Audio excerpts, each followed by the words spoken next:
How many guys have heard the phrase short change before? Hands in the air. How many guys, does anyone know what it means? Well, I tell you what, we'll actually illustrate it here. When you say short change, how many of you guys have a job where you work, or have had a job where you work at a cash register? Okay, good. This is an important thing to look at.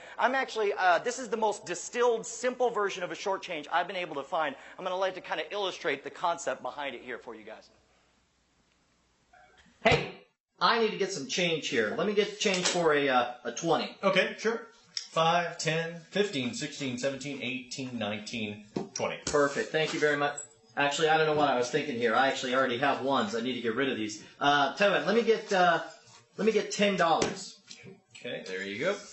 1, 2, 3, 4, 5, 6, 7, 8, and 9. You're a short one. Okay, I don't want to get confused here. We got 9. Let's go ahead and make it 10, 15, and 20. Just give me back the original 20. We'll call it even. Sure. Perfect. All right, so what happened there? How many guys, hands in the air if that looked like a pretty fair trade to you guys? Nobody thinks it was fair. How many guys know exactly what happened there? Hands in the air. If you know interesting. Everybody thinks something was up, but only 4 or 5. By the way, hands in the air if you think you know what happened. Let me hear what happened. Well, see what happened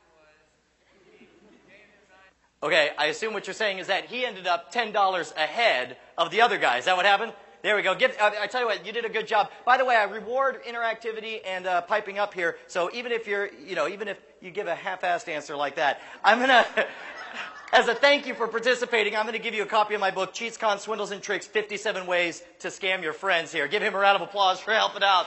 All right.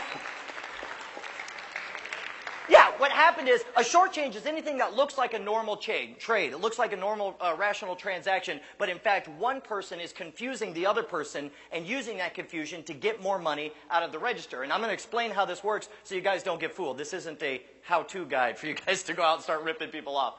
The first exchange is a real one. He really does trade $20 for a 10, 5, and 5 ones.